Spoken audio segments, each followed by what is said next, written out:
সমগ্ৰ অসমত আজি প্ৰতিটো বুথৰ ভিতৰত অসম কংগ্ৰেছৰ প্ৰতিনিধিসকল কৰ্মীখিনি মানুহৰ ওচৰত গৈ তেওঁলোকৰ সমস্যাবোৰ বুজিবলৈ চেষ্টা কৰিছে আৰু তেওঁলোকৰ সমস্যা আসাম জাষ্টিছ পৰ্টেল ওপৰত ৰেকৰ্ড কৰিছে।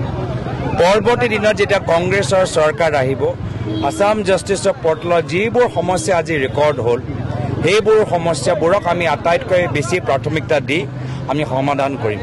আজি জানকী বাজাৰলৈ আহিছোঁ হাইলাকান্দিত মানুহবোৰে কৈছে যে আজি খোৱা পানী আজি ইয়াত সমস্যা আছে।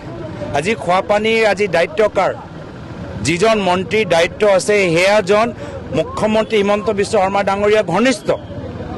এক প্ৰকাৰে হিমন্ত বিশ্ব শৰ্মাৰ বিভাগটোৱে আপোনালোকে ভাবিব পাৰে, কিন্তু আজি দুখীয়া মানুহবোৰে খোৱা পানী পোৱা নাই। তো এনেধৰণৰ কথাবোৰ আজি আমি গম পাই গৈছোঁ। আৰু এই যে আজি প্ৰতিটো বুথৰ ভিতৰত মানুহৰ ক্ষোভ আছে, সমস্যা আছে, অভাৱ আছে, এইখিনি লুকাবলৈ কাৰণে বিজেপি দলে আজি উচ্ছেদৰ কাৰ্যসূচী হাতত লৈছে। নিৰ্বাচনী উচ্ছেদ 10 বছৰ একো নকৰিলে, এতিয়া নিৰ্বাচন চাপিছে, নিৰ্বাচনী উচ্ছেদ তেওঁলোকে কৰিছে।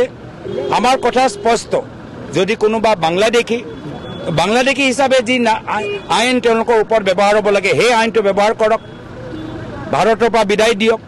আৰু যদি কোনোবা ভাৰতীয় নাগৰিক গৰাখহনীয়াৰ বাবে বানপানীৰ বাবে আজি শিবিৰ বিচাৰিছে, চৰকাৰী মাটি বিচাৰিছে, সহায় বিচাৰিছে, তো বৰ্তমান চৰকাৰে আইন মতে তেওঁলোকক যি ব্যৱহাৰ কৰিব লাগে, চৰকাৰৰ যি দায়িত্ব আছে সেই দায়িত্বটো তেওঁলোকে পালন কৰক।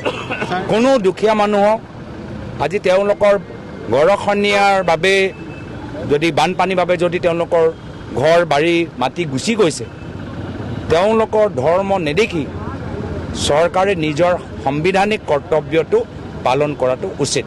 কিন্তু নিৰ্বাচন চাপিছে, সেইকাৰণে বৰ্তমান হিমন্ত বিশ্ব শৰ্মা ডাঙৰীয়া সংবিধানৰ লোৱা শপতটো পাহৰি গৈছে আৰু মুখ্যমন্ত্ৰী চকীটো কেনেকৈ ধৰি ৰাখিব পাৰোঁ সেয়া তেওঁলোকে চেষ্টা চলাই আছে।